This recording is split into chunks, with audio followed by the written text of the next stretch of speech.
I'm going to wait a little bit, see if anybody joins the stream. Give it a minute or two, and then we'll get started.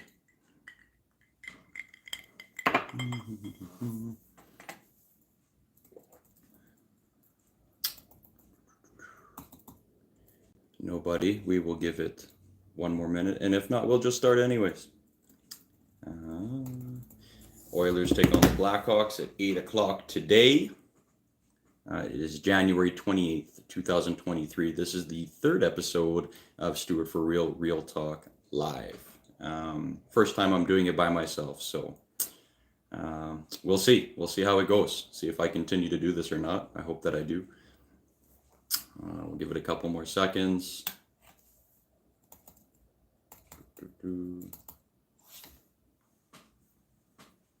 Hey, Jay Bally, what's going on, man? Thanks for being here, bro. Appreciate it, man.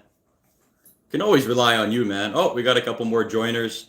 Hey, guys, we're just going to get the show started. We're already about a minute in, so welcome to the Stuartforreal live, Real Talk Live. Oilers are taking on the Chicago Blackhawks today. It is January 28th, 2023. We're going to touch base on a few things. We're going to talk about the lineup. We're going to talk about the Oilers leading up to the game. And, of course, the live chat. I can always depend on a couple of you guys out there to ask questions throughout the show. So please do so, and I will do my best to get to those questions as we go throughout the show there. So, but yeah, Jay Bally, thanks for always being there, man. Appreciate your support, bro. I hate my Blues team right now. Yeah, I know, man. They're having a rough go. How are the Blues doing right now? Let's have a look at what they're doing. Hey, David, how you doing, brother? Thanks for joining the live stream, bro. You Oilers fan or what fan are you? Let me know. Let's have a look here. So the Blues are...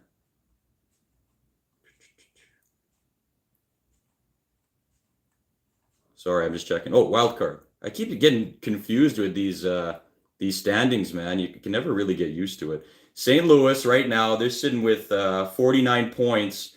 They are, yeah, yipes. They're about 8 points out of the last wild card spot behind the Flames. They're trailing the Oilers there. So, but yeah. Anyways, guys, I think I'm going to get the show started here. I'll just get some of the admin out of the way. Appreciate you joining. We are currently averaging about 50 viewers per show, so I do appreciate everybody that joins the show. And that's how we grow the show. It's by word of mouth, spreading the show. If you enjoy the show, share the show. If you don't enjoy the show, then you know what, you don't have to share it. But I do like your guys' feedback, whether it's positive or negative. I will take that, and I'll work on doing my best to make the show good. Oilers all the way. I know the last game was rough, bro. I mean, to lose to the last place team against the Columbus Blue Jackets, like, I don't understand what happened there, but sometimes you see that in this league. Last place team will go up against, one of the elite teams. Oilers were the hottest team in the league at that point.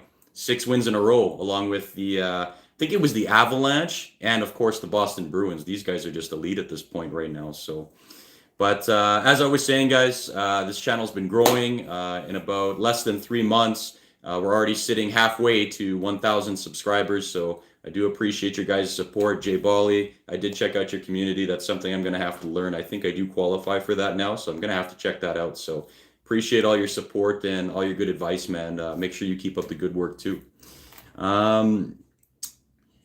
Hey, Paulo, thanks for joining the channel, bro. Sorry I didn't get a chance to message you back earlier, man. I got a little busy, but I appreciate you being here. Paulo, throw in those questions. Of course, Jay Bally. Don't worry, man. Don't worry, bro. You'll get there too, man. If anything, I wish I was doing what you were doing at your age, man. So that's why I said don't give up, man. But I do, like I was saying, I do my best to try and grow this channel by word of mouth. So I do rely on my viewers to help me out with that, guys. So please help us out. It's an Oilers channel. We talk Oilers, but we talk about other NHL teams as well too. So if you guys got questions, I'm no by means a professional NHL analyst, but I do my best work to do a little bit of homework, and I know most of the players in the league, so I'll take your questions when I get them. Let's get started, guys. All the admin's out of the way now. So for those of you that do know me on a personal level, Paulo, and a few others that have just joined the show, you know that I'm a die-hard Oilers fan. Always have been. When I was younger, my dad would take us to the game. We had season tickets. Thanks, Dad. Shout out to Dad. Um, it was pretty cool to be such a die-hard Oiler fan. And here I am all these years later. Yeah, I did get a couple DMs from the story that I put up on Instagram earlier. Oh, those, if you don't have my Instagram handle, guys, it's the exact same, Stuartforreal. Follow me on there. But everybody's been asking what jersey I got on here. I got a couple DMs. Number 16. Number 16. If you're an Oilers fan and you recognize this jersey, throw out your guesses on the live chat and we'll see if you get it right. But like I said, I've been, okay, Paul already knows. Jared Stoll, good job. Good job, Paulo. Yeah, it's Jared Stoll, man. Jared Stoll, bro. Jared Stoll, you know your hockey, bro.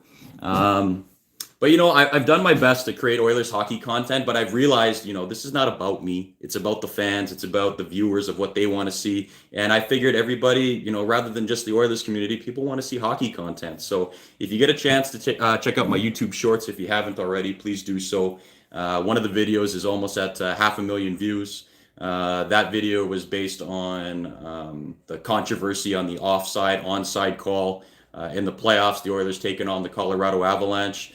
When I first made that video, I thought it was a great comparison. And then afterwards, after I kind of understood it, I was like, oh, shoot, it's probably not the best comparison. But it makes for great comments, man. Like I've got like 1,000 comments on there, and most people do agree that it was offside, but whatever, man. It was onside in my opinion. So, but yeah, check that one out. There's also an Ovechkin video that I posted that's picking up a lot of steam as well too. So check those out when you guys have a chance. But let's talk about some Oilers stuff here for the game tonight. Exciting news. Evander Kane is back in the lineup tonight. Evander Kane is back. He's injected back into the lineup. I wasn't quite sure if he was going to be back because he had that trial for, I think it was up to 7 days for his bankruptcy claim in trial in San Jose. A relatively small amount, $26.8 million. Sorry, that was a terrible Dr. Evil impression I just tried to do there. But yeah, $26.8 million for that bankruptcy claim. So, but you know what? I'm glad to have Evander Kane back in the lineup. I'm telling you, to have him back is just huge, man. You could just tell in that game. Dave was saying that we had a rough game the other game there. We did, man. The Oilers were just lacking some juice. You know what I mean? They didn't have what they normally have going into that game against the worst team in the league. Like, come on. We are watching the early days before this man has 1 million. So thanks, Jay Bally. Appreciate it, man. But yeah, to have Evander Kane back, man, just huge news for the Oil. I think Evander Kane's going to have a huge game tonight. He hasn't gotten the score sheet in the first couple of games he's been back. Then he had that one game off on Wednesday where it really hurt us. He's going to be hungry tonight. He's going to be hungry tonight. He's not allowed to fight. I think the training staff have said he's not allowed to fight because his wrist is not fully 100% yet. But he's going to mix things up, man. He's going to make things interesting in this game. So I'm excited to see Evander Kane back in the lineup. You could just tell from Wednesday's game. I mean, the Oilers just, I don't know, man. They just didn't have it. Going into that game, they had won 6 in a row. They were going for 7 games in a row. Last time the Oilers won 7 games in a row was back in 1987. 1987, man. Yo, that was when I was born, man. 1987 is the last time they had 7 games in a row. The other time they had won 7 games in a row, Paulo, you'll remember this, and all the Oiler fans, was their 06 run in the playoffs. So if you don't count the regular season, last time they won 7 in a row was in the playoffs against San Jose and the Anaheim Ducks during that run. Man, those were good times, man. That was 1 year out of high school, man. I remember all of that. It was such a good time, man. But I think with Evander Kane back in the lineup, and the Oilers just seem more confident, man. Everybody's healthy now. Other than, Kyler Yamamoto. I don't know what's going to happen at the trade deadline with him. He might go. We'll see what happens with that. Ryan Murray on defense. He's been long-term injured reserve. Everybody's given Philip Broberg all these props, and yeah, Broberg's looking good, but compared to Ryan Murray, man, I just felt, he was noticeable out there. Buddy was making plays, man. Going Oilers game against the Bruins. Yo, that's a great game to go to. I think a bunch of my buddies are going to that game, man. Oilers got to bring their A game, man. That's the best team in the league, bro. So have fun at that game. Let us know where you're sitting, bud. But tons of injuries to start off the season. Obviously, Evander Kane missed 2.5 months. Ryan McLeod was out for quite some time. He's starting to get his feet underneath him now. Kyler Yamamoto, once again, like I said, is out. Warren Foegele was out for a while. His game started to pick up. I'm telling you, Warren Foegele is he's trade bait, man. I know that his game started to pick up, but I could see him being dealt right before the trade deadline, and the Oilers need to pick up some D, man. So Warren Foegele is definitely on the trading block. Kyler Yamamoto as well. But two people that are untouchable right now, Dylan Holloway and Philip Broberg. Those are two guys that I think the Oilers have made clear. Those top two prospects. Nobody wants to see them go anywhere. So up-and-coming players, let's see what happens with them. But like I said, I think Warren Foegele is probably on the trading block. Jesse Puljujarvi, if anybody will take him, I'd like to see him go. Because, I mean, he's just not getting it done. I know there's a lot of Bison King fans, man. But, I mean, I don't know what it is, man. He's just not making it happen. He was visible in the last game, just unfortunately couldn't get it done on the score sheet. Jay Bally says, I want to know your opinion. Who is the Oilers' future in the crease? Hey, man, that's a great question. I was going to talk about the goalies. We can get into that. I don't know how many other Oiler pages you follow. Jay Bally, I know you said this is your main one, so I appreciate that, bro. Jack Campbell and Stuart Skinner. A lot of Oiler fans, I would say it's probably 70-30 at this point. People are saying Stuart Skinner. He's a rookie this season. And, I think the Oilers have lacked that for so long. They've never had a goalie that started off in the crease that went somewhere. You see Matt Murray went on to win a Stanley Cup with the Pens. A few other goalies. But for the Oilers, we've never had that homegrown goalie that took us somewhere. There could have been Devin Dubnyk. But, I mean, we drove him out of town. He was taking 45-plus shots in the decade of darkness during that time, and then he just forgot how to save the puck. So, he was gone, and then he did great on Minnesota. But my opinion, I think Jack Campbell is starting to get his confidence back. We got to give him the crease back. I mean, he signed him for $5.25 million for 5 years. So if he's starting to play good, I think he should get the crease back. I think the games are going to be split at this point because Stuart Skinner's played so well. But yeah, Paulo says you got to love the hometown hero story, 100%. So I mean, I got nothing against Stewie.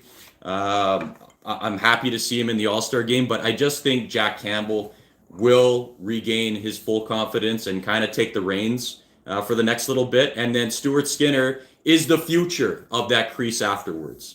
But I think, if the Oilers go the distance, which they will when they make the playoffs, I think you could see, I could be wrong on this, but my best guess is I think Jack Campbell will be the starter. And I think Stuart Skinner will get some games.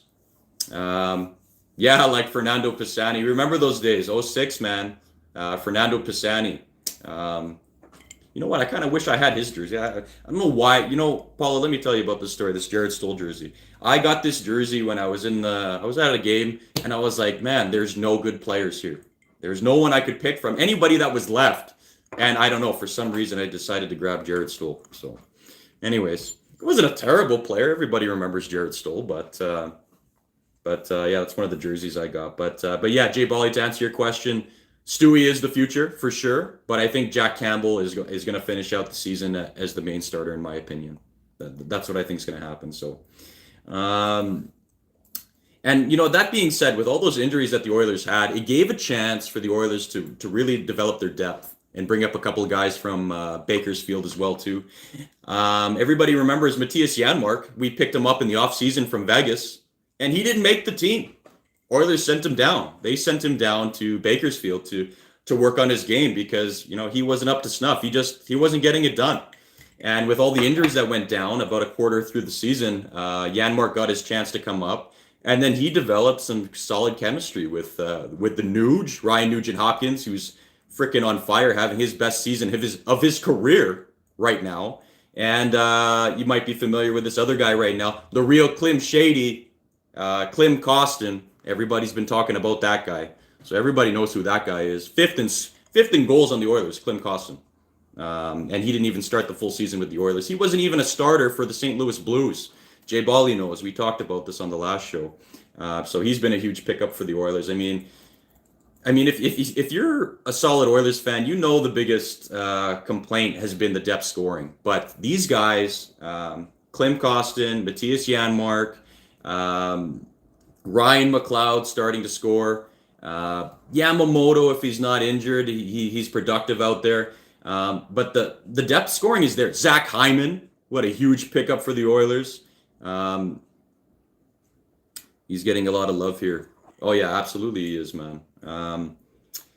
But Klim Kostin, let's keep talking about. He's still mad about that. Klim Kostin, I mean, the guy's just a difference maker on the ice, man. He just doesn't score, but he goes to the dirty areas. If anybody touches one of his line mates while he's on the ice, Klim Kostin is there, man. He'll step up to the plate. He's taken on 3 fights this season. The Oilers had 3 fights all season last year, and this guy's done it in a few games. And he took on some tough customers, man. He took on some tough guys. He took on former Oiler. Everybody remembers Zach Kassian playing on the incredibly talented Arizona Coyotes team right now.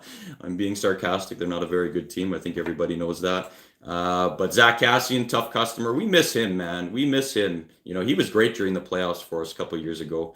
He took on Brendan Lemieux. Everybody hates that guy on the LA Kings. And then most notable, everybody remembers last week, he took on Maroon the Goon, the Rig, Pat Maroon. So, he took on some big boys, man, and he held his own. So Klim Kostin, man, he's just getting everything done. I mean, that's a guy you want on your team. Solid pickup from Kenny Holland, Nobody gives Holland enough credit for what he's been able to do with this team. I mean, the Oilers have been so frustrating. If you're an Oiler fan, you know this.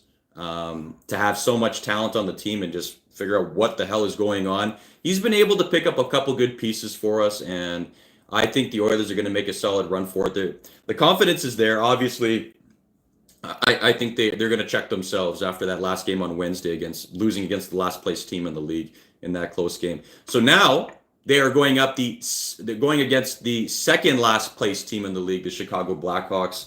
They have 1 more point than the Columbus Blue Jackets do. Where are we here? Sorry. What was I going to talk about here? Sorry, I lost my train of thought here when I was going through the live chat. Guys, if you're just joining us now, feel free to throw your questions in there as we go through, trying to answer them at the same time. But the other thing I wanted to talk about, Connor McDavid, man. I mean, who doesn't want to talk about Connor McDavid? The other thing about Connor McDavid, though, you notice this guy doesn't miss games, man. He's been injured twice, but every other season he's played a full season. And I think he learns from that, and he knows. So if he puts himself into a troublesome area, he knows how to defend himself. If he's going into the boards and he sees somebody coming, he's ready for that.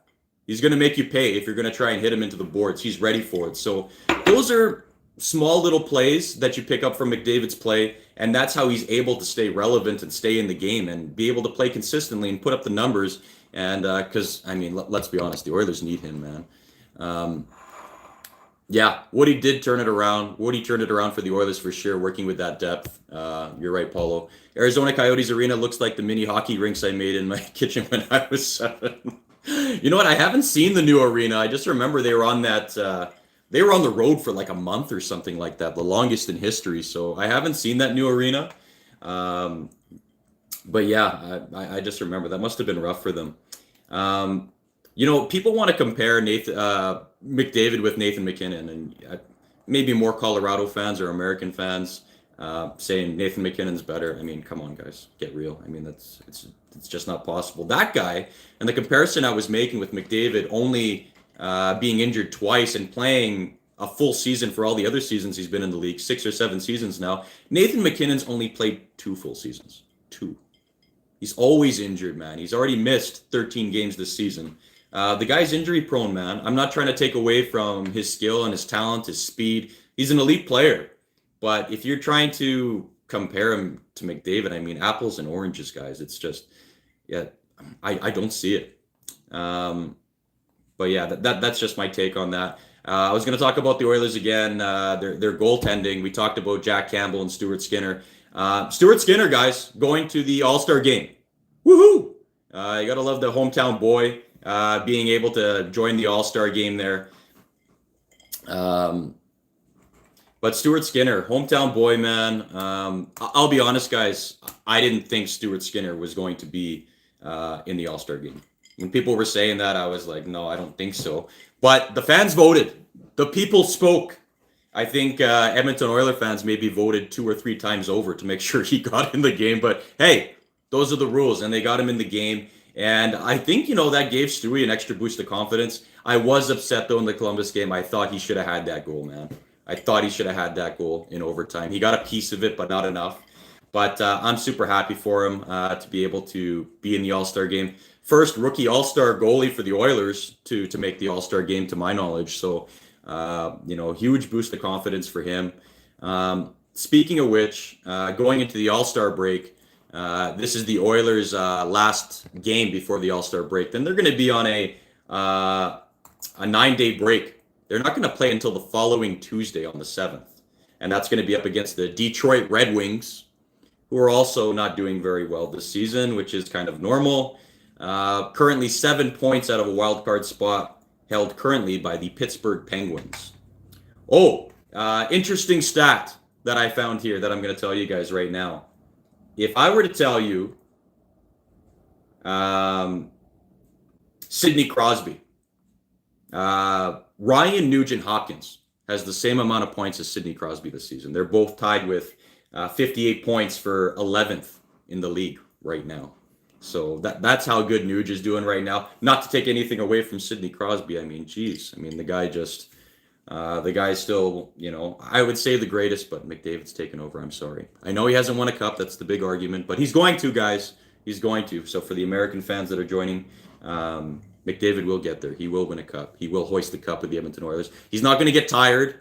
He's not going to say, hey, I'm done with this. I don't want to be an Oiler anymore. I want to go win somewhere else. No, he's got more respect than that, guys. So all this speculation, just forget it. It's not going to happen, man. He's going to be like Michael Jordan, man. He's going to take it here for the Oilers. And maybe I'm tooting my own horn a little too much, but three-peat. I'm talking garbage, and he hasn't even won a cup yet. But hey, that's what I'm guessing is going to happen. So, but yeah, I thought that was an interesting stat.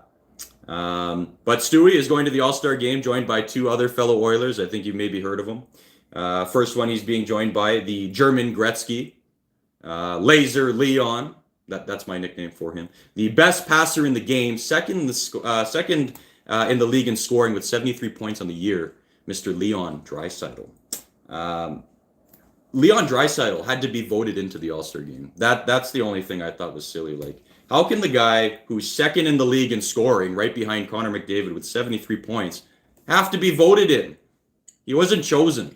But I think what the league did this year, correct me if I'm wrong, guys, in the chat, but from what I saw, it looked like they chose one player from each team. Obviously, you're going to choose McDavid. That makes sense. And then for each division, and then after that, all those other players were voted in by the fans. So, I don't know. I would have lost it, man, if Draisaitl didn't make the All-Star game, if he didn't get voted in. So, but some pretty cool names to see this season in fantasy right now. Tage Thompson, man, in Buffalo, 68 points. I didn't pick him initially, but of course I traded for him, and that guy's lighting it up right now. Jason Robertson, my Filipino brother, half white, half Filipino.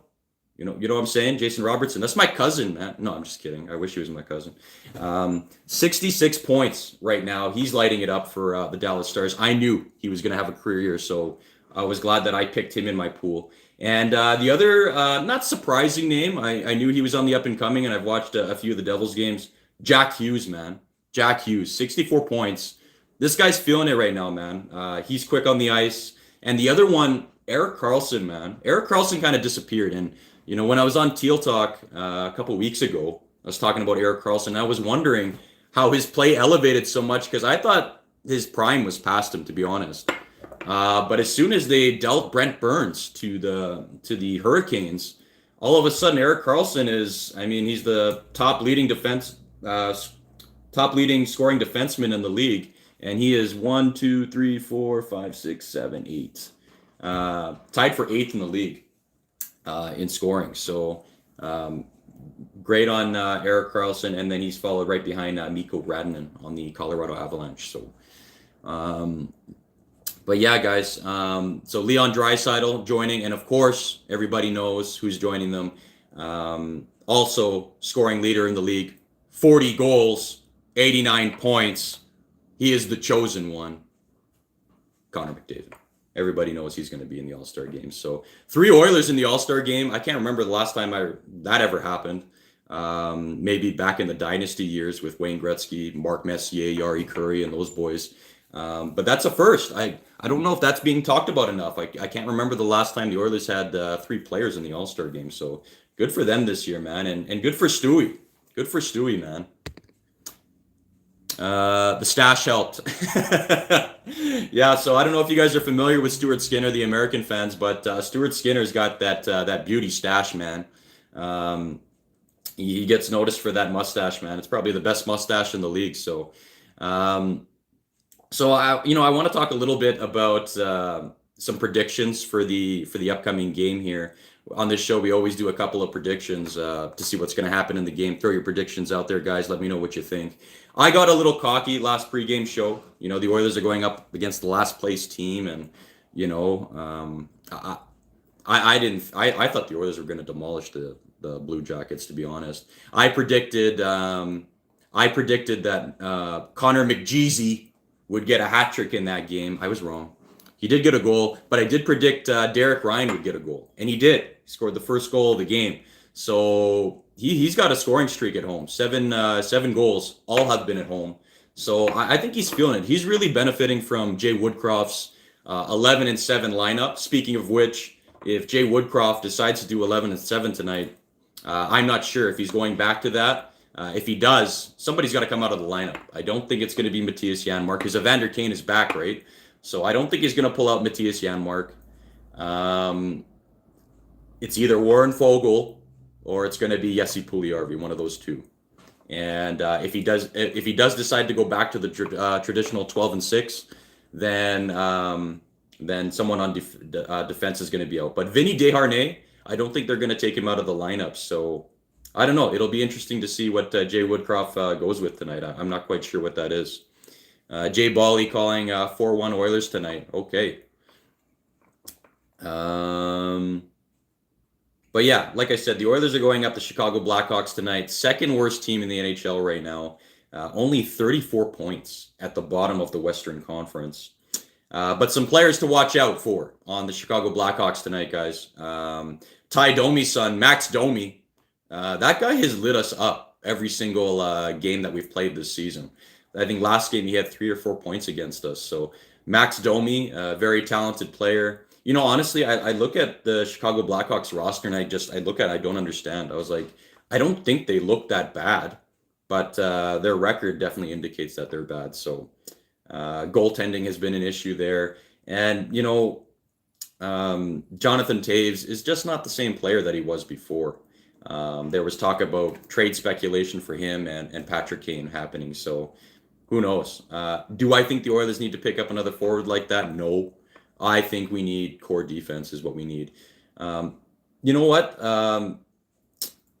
Puck-moving defenseman Jacob Chychrun has been talked about on the Arizona Coyotes. I wouldn't be opposed to it, but I wouldn't give up the world for him. So Jacob Chychrun and I think that was one. Paulo, if you know any other names, throw them out there for me for defense. Jay Bally, if you know of anybody else that's on the trading block, feel free to throw them out. But yeah, I mean, they're not the same team. I mean, Stanley Cup champions back in 2010, last time the Chicago Blackhawks won. I remember those years. That was 13 years ago, man. Geez, long time ago. And I look at the Oilers lineup and I say, why can't we do that?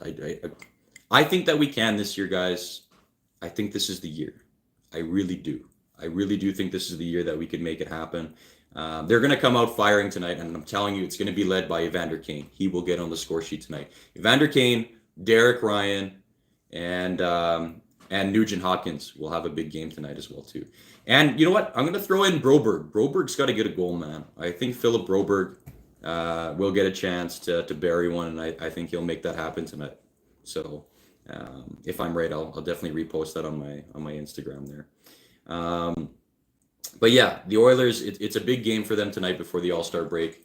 1 point away from tying with Vegas for the third place spot in the Pacific Division. So currently, after tonight, hopefully we're sitting in the same spot, but they do need to win tonight to draw that close to Vegas and hopefully take over third when the season resumes after the All-Star break. But you know what?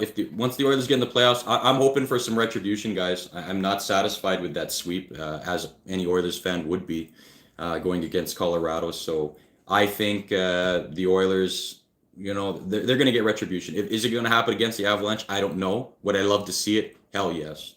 Would I love to see another Battle of Alberta? Hell yes. Those games here in Calgary were awesome, man. It was such a good time. And dealing with Calgary fans is not so bad. I said a couple shows ago that the Calgary fans are not that bad, man. But the Vancouver Canuck fans, man. You just want to start a fight with those guys. They take things serious there. They get offended when you're in their building with the Oiler jerseys. But there's so many of us sometimes that, what can you really do, right? But let's take some predictions on the score tonight. I think Jay Bally said 4-1 tonight. Paulo, let's hear your prediction. For me, I think 4-1 is actually a really good prediction. I'm gonna say 5-2. I'm gonna say 5-2. I think that's what happens tonight.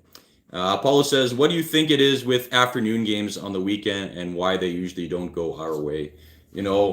Paulo, that is a tremendous question. And typically back in the dark days, in that decade of darkness, I think the Oilers didn't have the greatest leadership core.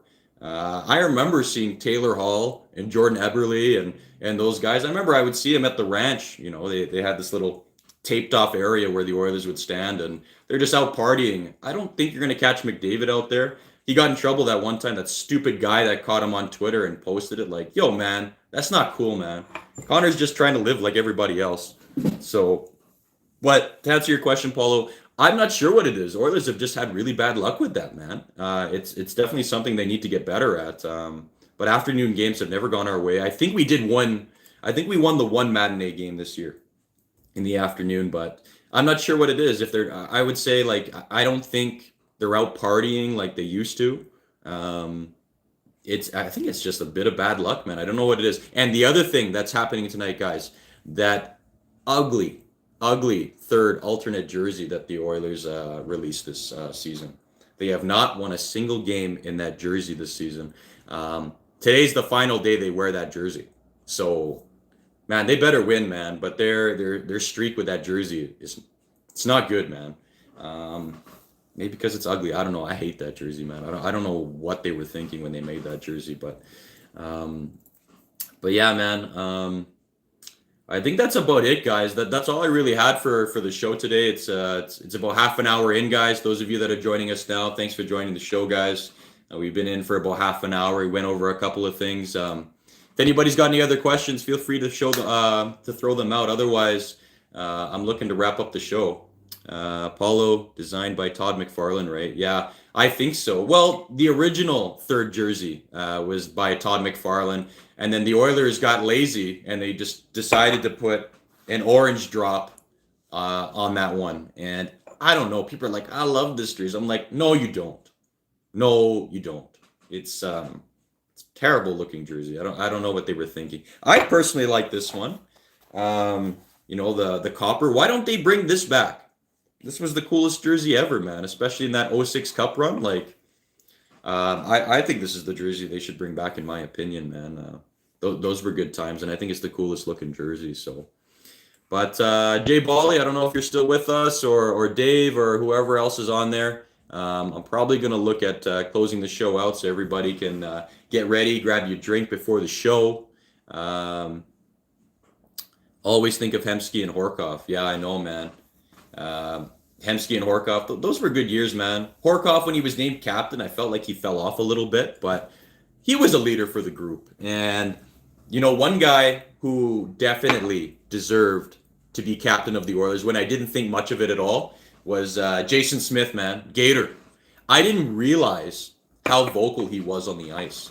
If you listen to some of those clips, he's yelling and hollering the entire game.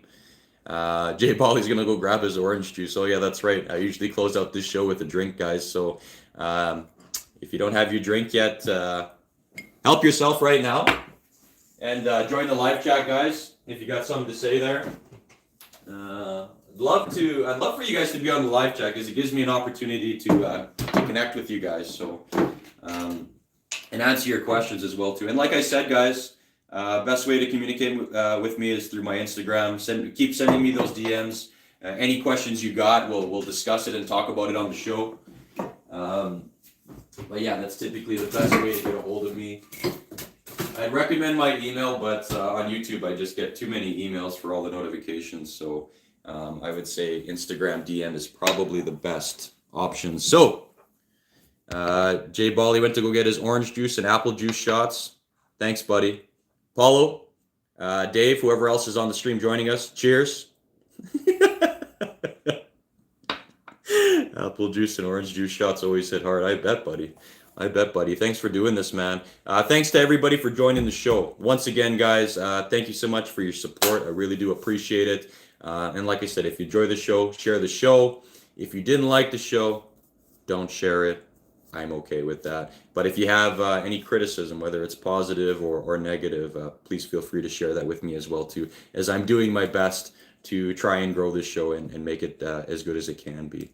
And if we make the show as good as it can be, hopefully I'll have some cool guests on here. In the meantime, I'm just relying on my good friends that typically come on the show that know a bit of Oilers history and enjoy talking Oilers and hockey as well too. So, and some of you, cheers, Paulo. And I know some of you guys, some of the guys I've talked to are a bit camera shy. Hey guys, at the end of the day, we're just having a conversation, man.